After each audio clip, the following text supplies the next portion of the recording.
Hey, welcome to the Wrestling Related Podcast, where the topics are related to wrestling. The These three of us people. are related to each other. I'm Josh. Dustin. Yeah, and I'm Corey. And you guys are catching us right here for a recap show of AEW Full Gear. Good Just call me pay-per-view. Loppy Beard. Dustin. My name is Ibar. Nice to meet you. I guess I'll do this. Just talk with your head tilted to one side the whole time. No. Yeah, pick right side. Or I could just hold my soda up like this. So, Block what's the new? scene. Congratulations, Josh. Yep. I retained on a draw. A draw And- with who? With both Not of me. you. A No. three-way draw. It was a Yeah. Not three really. A three-way draw. Yes. Yeah. We all we got some good ones that Stop it. we predicted. There weren't a whole lot that, although there was, okay, let's just get to this. Dustin, I've got to ask a question. Corey came Yeah, down, it's we're awesome. watching Full Gear, and Yes, during the pre-show, you watched it, I'm assuming. I did. Okay, so I'm watching in this pre-show, but before that, there were, two extra matches, I think, that got added on, that maybe three matches that got added on before, Last or in minute. between last podcast. We had the Konosuke Takeshita and Ricochet match. We had Deonna Purrazzo and Anna Jay, and then we had the Yep. four-way with Dante Martin, Beast Mortos, Commander, and Buddy Matthews. Yes. Dustin, I just have to know, why would you pick Commander over Buddy Matthews? Like, I thought that was the Like I layup said, of all layups. It's not what I wanted. It's what I thought. Because they had been pushing Commander so much. It's almost like Have they? the other dude. What's his name? Shockwave, Electrocution, whatever his name is. Wait, The other guy. The mask guy. Yeah, whatever his name is. SoundCloud. Hologram. What's his name? Hologram. That's it. SoundCloud. Sorry. SoundCloud. I think that's a Napster. music streaming site. They've been pushing all these mask guys, and I thought, okay, maybe they're pushing I'm gonna- Commander. Okay, I'm going to get a mask and come back as Napster. MySpace. but you gotta have ears on the mask for Napster. I'll play as Napster, hailing from MySpace. Ooh, that could work. All That jokes. could work. But then you've got to have, like, your finishing moves have got to be called, like, the torrent download. Mhm. Yep. Sure. Do like a diving headbutt. It's the peer-to-peer transfer. Nope.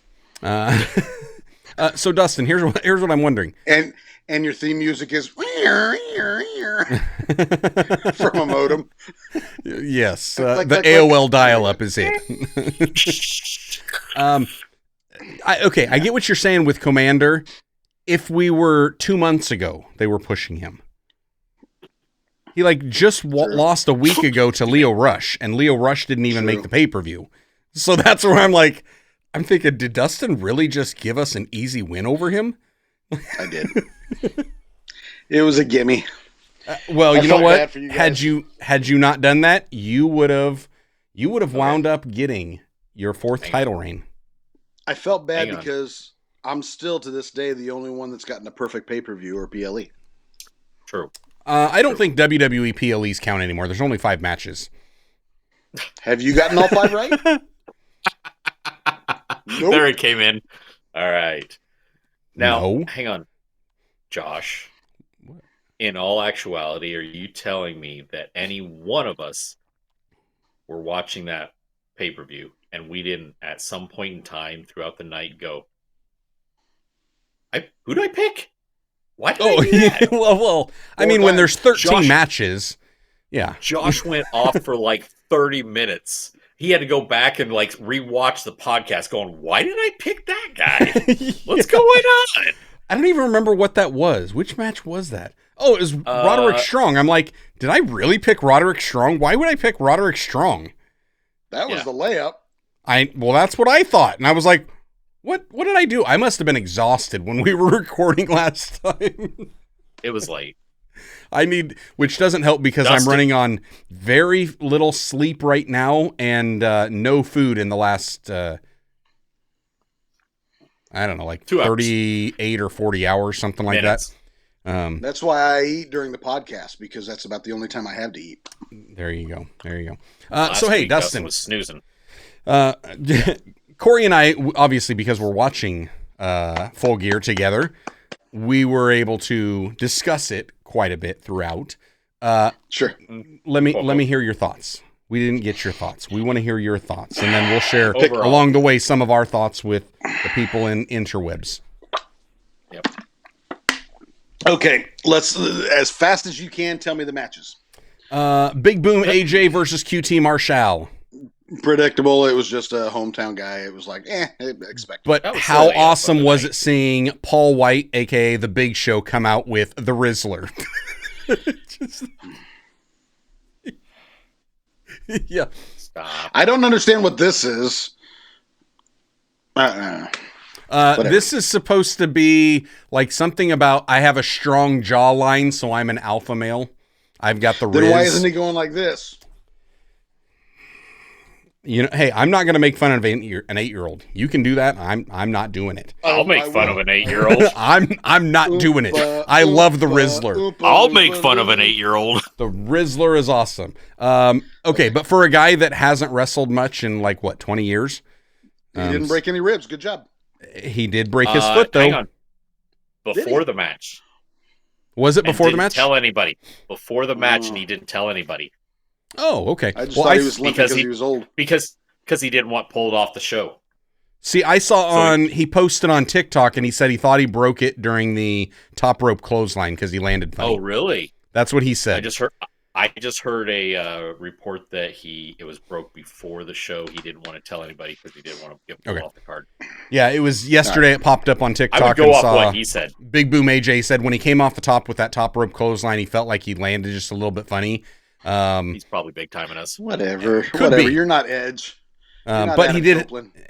You know how it goes. You get in the ring, you got adrenaline, and you just kind of push through it. And I mean, we could be talking about a broken foot. It could be, I don't know, one of the metatarsals. It's a big word that I wanted to Point to throw the out. metatarsals, Josh. I broke one before. It's down there on my foot. I don't want to see your foot. Next Not match. seriously. Come on. Next match, we had Deonna Purrazzo, Anna Jay. That's all I got to say. Carry on. Okay. Next match. Hey, the They could four-way. have done without that match. The four-way, The four-way. Dante Martin, I- Beast Mortos, Commander, and Buddy Matthews. I enjoyed it. I really enjoyed that match. I thought it was a solid match. I enjoyed it. I loved the finish. I love how it didn't feel like anybody was weak in that match, and Nope. yet Sure. Buddy Matthews still went out strong. Yep. How It was bad? it was in the top half of the best matches of the night, in my opinion. Yeah. It was Yeah. the bottom of How- the top half, but it was the top half. How bad does everybody want to watch Buddy Matthews against Beast Mortos? Just Yes, one-on-one. Oh, absolutely. just those two. Like, just give me those two. Put them on the pay-per-view, not the pre-card. Just go. Yep. But I think that Buddy Matthews, because that to me, that's kind of like the openers, the curtain jerkers. I mean, they were because they're right there in the pre-show, the buy-in or whatever we're calling it. Get people But hyped. it felt like Buddy Matthews, and you had mentioned this, Corey. You said that he is actually the prototype, and He it's is the like, prototype. and you look at his look and his in-ring ability, like he's the benchmark. You know, I think about like NW or the NBA. They have, you know, the NBA logo, and it's supposed to be modeled after one of the guys from the 70s. Can't remember his name off the top of my head. Doesn't really matter. But it's like they're putting this image, and that's what's supposed to represent the NBA. Okay? If we were to do that type of a version of a wrestler silhouette, it would be Buddy Matthews. Right. Like, you take his silhouette and you put it there, and it's like, this is the prototype of what a pro wrestler should be. So the fact that he is often getting relegated to the undercard, I think is a disservice to how good he truly is. And I know people can sit there and say, well, maybe he's not as good on the mic. Don't care. Let somebody else do the talking for him. Doesn't matter. The only way you get better on the mic is by getting on the mic. It's the only way. Nobody's born brilliant. Yeah, but to say that, it's just his mic work and that's why he's not being pushed to main event, I call shenanigans. Because look at what WWE does. You've got a CM Punk, a Brock Lesnar, and a Roman Reigns that they all have Paul Heyman as their mouthpiece. And those were the main card, main eventers running the company. Yep. You don't necessarily need it. And so, to me, it's like he deserves more of a spotlight. We'll do a show of if you could build your perfect bed. Who would be yeah, that'd be fun. Top selections. Yep. Like sort of a fan fiction draft between the three of us. Fantasy booking. Fantasy draft. All right. Let's go with Konosuke Takeshita and Ricochet. I was highly disappointed in that match. Is that because you lost your prediction? No. I fell asleep partway through it. I had to wake myself up a couple of times and rewind, and I'm just like, It was slow. To me, it was both. I mean, Ricochet had to slow it way down for Takeshita, and Takeshita did not try to raise his bar and try to speed things up at all. He actually slowed down a little bit more than I've seen him. So in my opinion, it was in slow motion. It was almost like a filler match. I was highly disappointed in that match. I can see where you're coming from. I can see where you're coming from. There were moments that felt a little slow. I still enjoyed it. I think maybe I didn't enjoy it as much as I was hoping to enjoy it because I was hoping and maybe expecting out of those two something a little bit more. So that might be what it was. But I still thought it was, it wasn't a 5-star, but it also wasn't, a 3-star. I would give it high 3s, low 4s. I liked it. It would get a hacksaw from me. It wouldn't get an Orange Cassidy. You would give it the Orange Cassidy. All right. Yeah. Corey gives it a double hacksaw. I would probably give it the bloody Orange Cassidy. Ooh, the bloody Orange Cassidy. Yeah. Nobody knows what that is.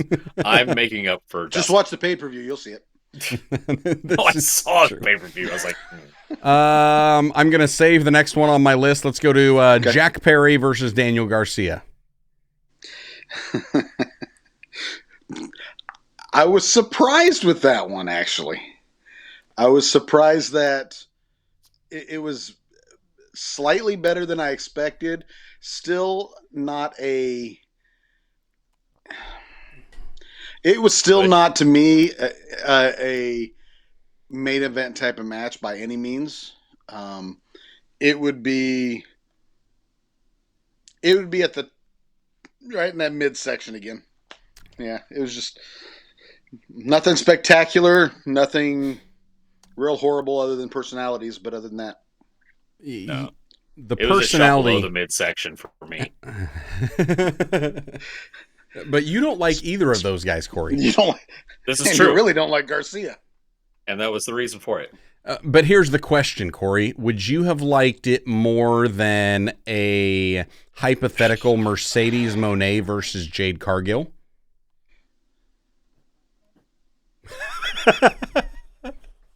I think if there were a pay-per-view or PLE with both those matches on, I would either just skip it or refrain from watching wrestling for a week. I thought you were going to tell me that you reject the premise of my question. I am going to go so far as to say if I had the choice between a Mercedes Moné versus Jade Cargill or any Minnesota Viking football game, I would probably watch the football game. Ooh. Okay. I can't go that far, but okay. I didn't say I would root for Minnesota. I would just watch it. No, the Daniel Garcia, Jack Perry. I'll take. How do we make the TNT Championship irrelevant for 500, Jack? It's like, to me, why? I thought you were trying to build some prestige for this. Because that's what was negotiated on his contract when he re-signed. And now it's just another reason to push the scapegoat thing. It might be an angle thing. That's the only thing that's going to even close to remotely helping this, because I mean, the way you treat it, it's like you've either got the champions that build the championship or the championship that's supposed to build the champion. Right. So now you just made me think that both of these guys, you're trying to use the championship to build them, but that kind of makes them both transitional champions, which means you just transition to a transition. And it's like, it doesn't make sense. Done that since like 2003's Microsoft Movie Maker video editing. Try to do a wipe and a fade at the same time. I have a quick solution. For that. Daniel Garcia's first title defense on this Wednesday of Dynamite. Put him against Beast Mortos or Roosh. Oh, I was going to say Claudio Castagnoli. He doesn't.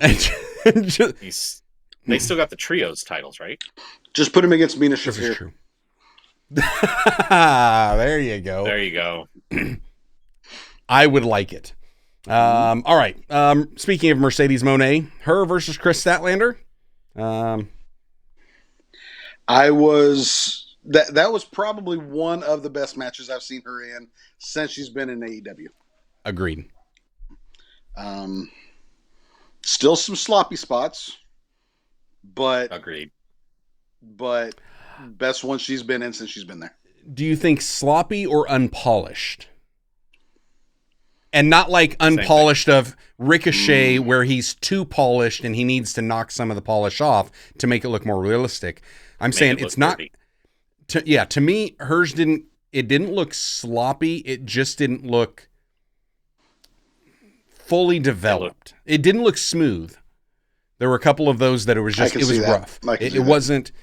Yeah, it wasn't like you don't know what you're doing sloppy, or you were lost sloppy. It was more like I'm just actually not really. This isn't my skill set, and I really shouldn't do this, but I keep trying it anyways. Is this the first time those two have worked? One-on-one? I don't know. Uh-huh. I think it's. I will say, gone that long together. I will say kudos to Chris for taking that finisher and making Mercedes look halfway strong. It's one of the best that I've seen take it. Impressed. I think the only one that was better that I saw was she gave it to Julia Hart, but Julia Hart weighs nothing, so. I was going to say there's a 70-pound difference there. Yeah. But yeah, I mentioned that to Corey when we were watching it. I was like, oh, I still hate the move, but she actually made it look pretty good, or at least pretty decent. Chris. Yeah. Thank you, yeah. Chris. Oh, yeah. All Chris just taking that. So. Yep. Next match. That was pretty good. Hey, tag match. Private Party versus the Outrunners versus the House of Black versus the Acclaimed. We all took an L on that one. Next match. Come on. You didn't enjoy at least watching the Outrunners and the House of Black in there? Or I should say the Kings of the Black Throne. They made the House of Black, Kings of the Black Throne, they made them look so strong starting off just to fizzle to nothing. And that to me, you dropped that ball big time. Yep. Big time. Yeah. And that was if bad you're wanting in-ring match psychology booking. And if you're wanting a pop from the crowd, you want the crowd to go like way, way over, you should have handed it to the Outrunners. Yeah. Because that crowd would have been just on fire. And it was a good crowd. I was impressed. That crowd was larger than expected. Yeah. The moment of the Outrunners winning could have stolen the night. Absolutely. Yep. Just the moment, not the match, but the moment of them winning the titles. Yeah. Yep. But yeah, and Corey made a I don't know if you remember this, Corey, but you had made a comment about how that match and I talk a lot. It happens. Private Party winning in their hometown It's like, that's the difference between AEW and WWE. WWE, you're never going to win in your hometown. Nope. It's just like, we're not getting that pop. We're going to swerve the hometown. And let me just say this, since I'm giving kudos out to people that obviously lost. Brody King is a better man than I am, because there is not enough amount of money for me to lay there and let Bowens jump off the second rope and turn around and give me that stupid leg drop to the crotch thing. That is the stupidest thing I've ever seen. Never happened. Not enough. I mean, is it much stupider than what Bubba and Devon used to do? Yes, 100%. Because to me, dropping a leg on your crotch 100%. makes a whole lot more sense than dropping a head on the crotch. I don't know, a diving headbutt to the taint will put anybody out. Oh, and kudos to Excalibur for using correct medical term, and they said, where did he hit him? And he said, I believe we call that the perineum. It's like, oh, we lost it. That may have been the highlight of that match. It was hilarious. Just Excalibur's call. Excalibur is a great commentator, play-by-play, whatever you want to call him. He is so good. Yep. Hangman Adam Page versus Jay White. I enjoyed it. I'll give it a slight hacksaw to, love the finish. The finish was just spot on. I loved it. Good. They rehearsed that several times. That last sequence was just very good. Very good. Mm-hmm. Yeah. I was a little disappointed in myself because that was the one that I had picked, Jay White, and then the very last minute I was like, you know what? I'm just going to try to get one. I'm going to throw it, and maybe I can pick one up on you guys. And then as soon as that happened, I was like, if I lose this pay-per-view because of that decision, I'm going to AI. But yeah, I thought it was. Turns out you're just retaining on a draw. Yeah, I'm just retaining on a draw. You know what? A win is a win. I'm okay with it. John and Moxley. Actually, let's go to Bobby Lashley versus Swerve Strickland. Okay. To me, it was predictable, obviously. Mm-hmm. Like we said, there's no way they're going to let Bobby lose on his first match. Right. However, we actually talked about it.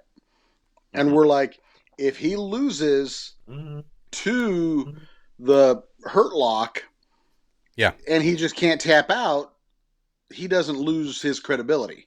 Right. And that's what they did. They must have watched our podcast. Hey, Tony, good to see you again. But not only that, it was right after 2 spears and then the Hurt Lock. And so it's like, okay. And in a match that it started off, I thought it was going to be a squash, and I was getting upset. I was like, you can't do this. You can't squash. But then Swerve gets back. Swerve starts getting momentum. Bobby's selling his butt off for him. Loved it. Good build. Good match. And then, spear, Hurt Lock. And I'm like, all right, both guys come out looking strong because for Swerve, this is what it took to beat me. Right. You had to hit a finisher twice and then put in a secondary finisher on her. And one maybe there are no finishers. One through a guard railing. Yep. So I got a kick out of it. I enjoyed it. Yeah. So are we on to the last one? Moxley versus Orange Cassidy. No, I'm saving the best for last. So we're going to Moxley versus Cassidy.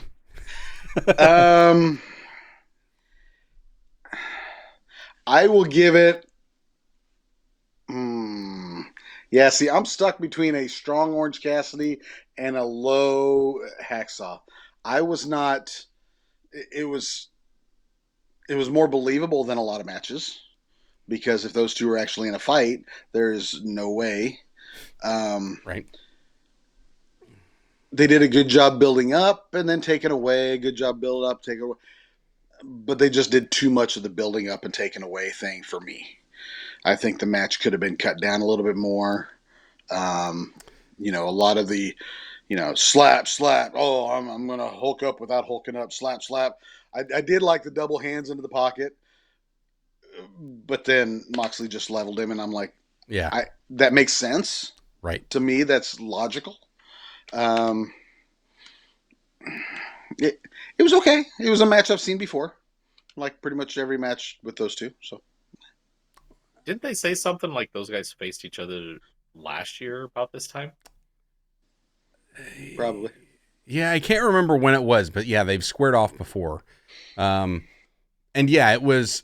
So to me, I'm in between a single and a double hacksaw because I really enjoyed it. And I think the reason I enjoyed it is not even because of the match itself. It's because it continues to push this storyline of the Death Riders, I think is what they're calling themselves now, of them just kind of, they're doing what they want, and everybody else, too bad. You're either going to fall in line or you're just going to fall. And that was, to me, that's probably what I enjoyed the most out of it, because while it was, I get what you're saying, build, a little maybe too much build. I part of me wonders if it didn't have that much build, does it make Orange Cassidy look super weak? You know, kind of like if they didn't do enough with Swerve, does it look like it was too easy? So I enjoyed it. I got a kick out of it. So in my defense on that, Orange Cassidy already looks super weak, and here's why. His finisher, the Orange Punch, he hit him 1, 2, 3 times right off the bat before he fell out of the ring and landed on his feet. That's your finisher. Then you hit it 2 or 3 more times a little bit later. That's your finisher. And then you hit it and you do the over the shoulder, Orange whatever Crush. that moves. That's it. You do that thing, which is also a finisher that you've had. So now 2 of your finishers, and he still kicks out.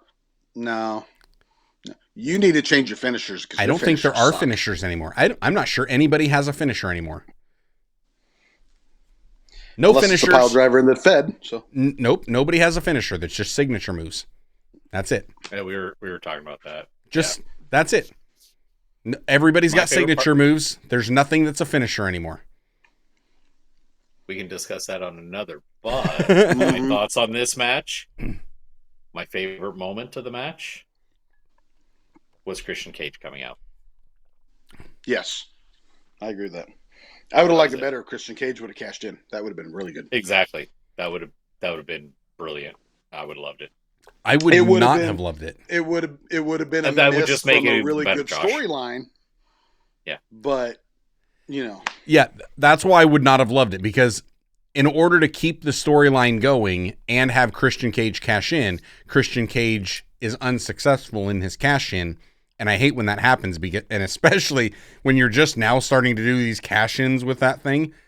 It's like, you go ahead and make an unsuccessful one now, then it's just kind of like pointless. No. Right. Successful. Yeah. But if it's successful, then the whole storyline of them doing what they want is just kind of done and over. Cool, because I'm bored with it. Move on. Yeah. We've seen the NWO. Get out of here. We have seen the NWO. You're doing a horrible job at it. We have seen D-Generation X.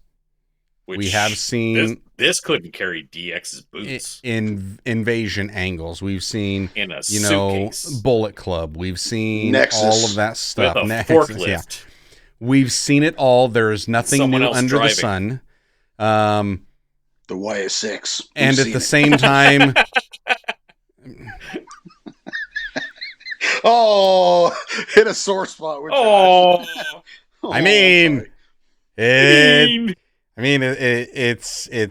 kind of the same thing. It is. Yeah, it's just a different variation on it. I like it. I enjoy it. And the reason I like it is because it's, while it's similar in structure to NWO, in execution, it's got its uniqueness to it. And it's different from what anybody else is currently doing right now. Because they're really... Not interestingly. See, I think so. If I'm watching AEW, anytime I see a truck outside, I'm backing it up because I want to watch the whole thing. I want to see, even if they're just walking in, even if they're just pushing a cameraman or a PA out of the way, I want to see what's going on. Matthew McConaughey is jumping out of there. Who knows? To me, it's apples and oranges. It's not like the apples and oranges. It's apples and oranges in the fact that, is it entertaining? Yes. is it as entertaining as what's going on right now in the WWE with the Bloodline? No. However, they're two different families, right, two different. Right. I'm not even comparing it to WWE now. I see this as like this idea of this faction that is kind of revolting and rebellious and doing their own thing and disobeying the rules and coming in and out through crowd and parking lot and all that. And I'm like, I've seen that done so much better, like 5 different ways. We are the nation of domination. I mean, the 90s everybody had their own faction, everybody did which just played it out, and it was boring. So TNA's Team Canada. I'm over it. Oh man, yeah. Bring back Petey Williams and aces and eights. Right? Yeah. Okay, let's wrap this one up with the best match of the night. Hands down. Will Ospreay versus Kyle Fletcher. Okay. I have no idea what Dave Meltzer gave that thing, but it better be at least 5 stars. At least. That could be I care. They smoke in a bowl. Who cares? I care. It was so good. So here's my thing. Will Ospreay made the comment. It's been a couple of weeks ago, but he made the comment about Kyle Fletcher wanting to turn around and jump in a match at a PL or pay-per-view because of the fact that Will Ospreay has had the best matches in every pay-per-view since coming to the AEW. Mm-hmm. Prove him wrong. You can't. Will Ospreay has had the best matches. Any pay-per-view he's been on, he's had the best matches. And once again, this one, hands down, best match of the night. With that being said, Kyle Fletcher not only hung with him, but showed him, I can match you and beat you. And he did a great job. Love me some Kyle Fletcher right now. Yeah. I made a point with Josh at this thing that there was talk back in months ago when all this happened that Triple H was super interested in Ospreay. Mm-hmm. I was telling Josh at this point in time, Triple H should just bypass Ospreay and try and snatch up Fletcher. He should have. Because the guy can go. Yeah. Yeah. And he's 6'4", he's 250, you know, he's a solid kid. Yeah. And here's the thing. I'm not going to say this to take anything away from Kyle Fletcher and what Kyle Fletcher's ability is. Right. Sure. Will Ospreay is the one who made that entire match. Like, if it wasn't for Will Ospreay going all out to try to put over Kyle Fletcher and shoot him to the moon, it's like Will Ospreay came in and said, everything that I have earned and that I have built, all of the believability that I bring in this ring, I'm going to take that off and I'm going to attach it to you and push you as hard as I can. He sold Kyle Fletcher as going from just being this lackey to now Kyle Fletcher comes out and he looks so big and so strong and so dominant because of what he did to Will Ospreay. Like, it was just, it's his job. It is his job, but when is the last time you've seen somebody do it that effectively in one match? Yeah. Sure. He made the guy. I get it. But maybe Triple H. But it wasn't this moment that just, we just threw him into the pay-per-view and he made him. No. Fletcher has been he's been killing it for the last 2 months straight. Correct. Leading up to this.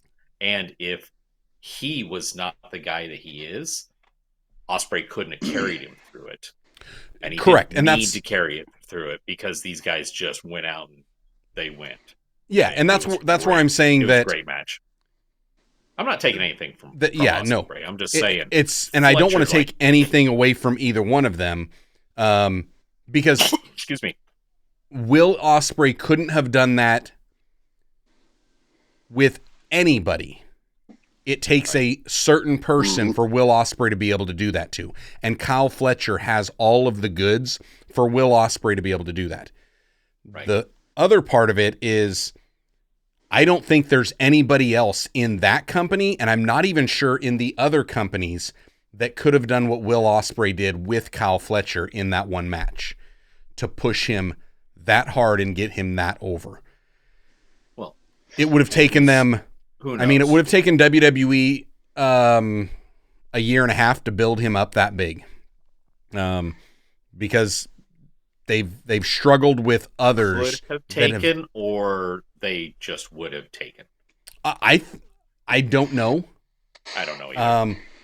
And it's just because Will Ospreay, he did so much in that. Like that, I was thinking back over on that and watching more highlights of it, and I was like, how selfless of Will Ospreay to come in here. And it's like, yeah, I'm going to put this guy over. Everybody thinks that he's just my lackey, that he's been riding my coattails, that the only reason he's in here is because of this. No, I'm going to show them how good he truly is, because he can have a match with me that only the Kenny Omegas can have. I'm going to show how he is of the caliber of the greats in the industry right now, and I'm going to take him from this mid-card status, and I'm going to lift him up into a main event pedestal and show everybody this is a guy that can help run this company. If you don't put it all on me, he can do it as well. And I don't think Will Ospreay could have done that with everybody. There's a few select people in the promotion he could do it with. Some of them they've pushed that he couldn't do it with. Right. I'm not taking anything away from Ospreay by any means. I mean, the guy's ridiculous. But if we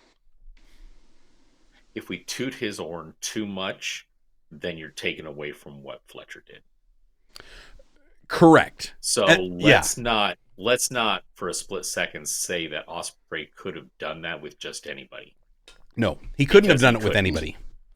And you've got to be a unique person for Ospreay to do it. Likewise, Fletcher wouldn't have been able to have that performance with just anybody. We needed both these guys on this particular night with this particular moment to have that particular outcome. Yeah. Now, I would have loved to see them take out the whole stair spot because my knees hurt for him. You did. Whoa. Right? But with that being said, a great match. Great match. Yeah.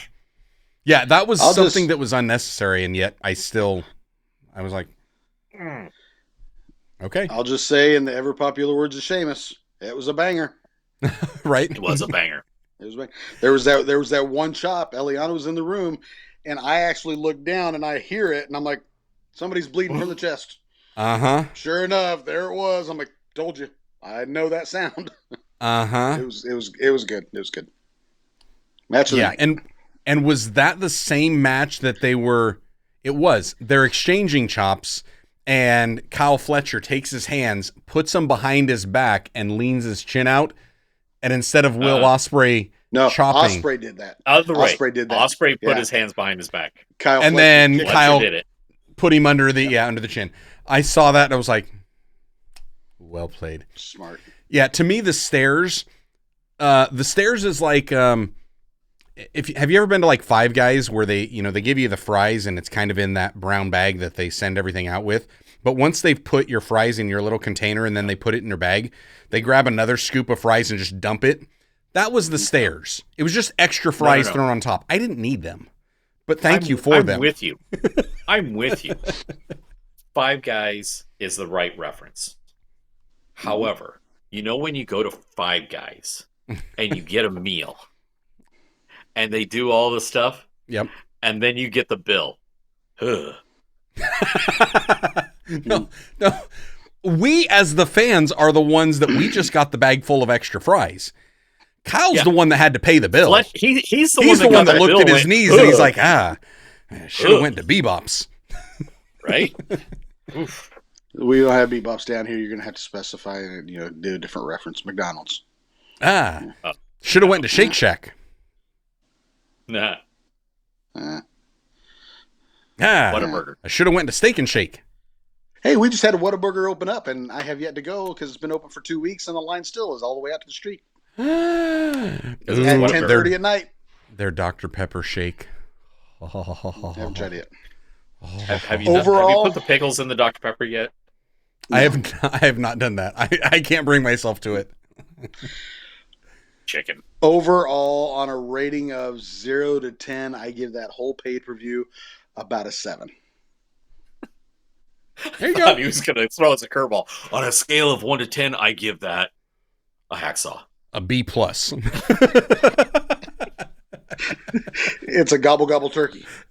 Hey, when you said on a scale of 1 to 10, my gut reaction was 8, and it's just because of 3 matches that really propelled it over. Yeah, correct. Yeah. But when I thought back over on it, and I'm looking through, the only one that I was really disappointed in, I was probably disappointed going in, and it was Jack Perry, Daniel Garcia. But that was even going into it. It was like, I really don't care. Because of the booking, right? Yeah. And that was it. It was just like that one. It was like, I just don't care. But yeah, I thought good pay-per-view. And if somebody has not watched it, I think, I don't care what the price tag is that you can get on it. I think just watching the Will Ospreay, Kyle Fletcher match alone is worth the price of admission. It was worth my $50.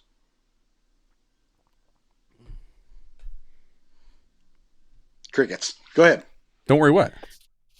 Oh, but don't worry if you do spend the money for the pay-per-view, it's not going to be just one match. Correct. That rocks your socks. You're going to have several that rock your socks. There's going to be a couple moments in there you're going to be like, ugh. You're going to have the 1 or 2 matches where you're like, ooh, bathroom break. But there's several. One of the upsides of having an AEW pay-per-view with umpteen matches is there's a lot of bathroom breaks. That not just a lot of bathroom breaks, but generally if you have a stinker, there's not a bunch of them. Yeah. But the other side is if you have a banger, there's not a bunch of them. Did we even talk about the MJF and Roderick? I don't think we even talked about MJF and Roderick. We didn't. That was good. Yeah, I'm with Josh. I'm somewhere in between here and here. I expected more. Yeah. But it wasn't a stinker. I know you expected more. That's why you voted for Roderick, because you expected a run-in. This is true. I guess we did touch on that a little bit. I guess that's all we've got for you guys for this AEW Full Gear recap. Maybe next week when we get ready to talk about AEW, we can talk about, instead of hologram, we'll talk about Harleygram. Does not compute. Sounds See you in the next episode. Sounds fun.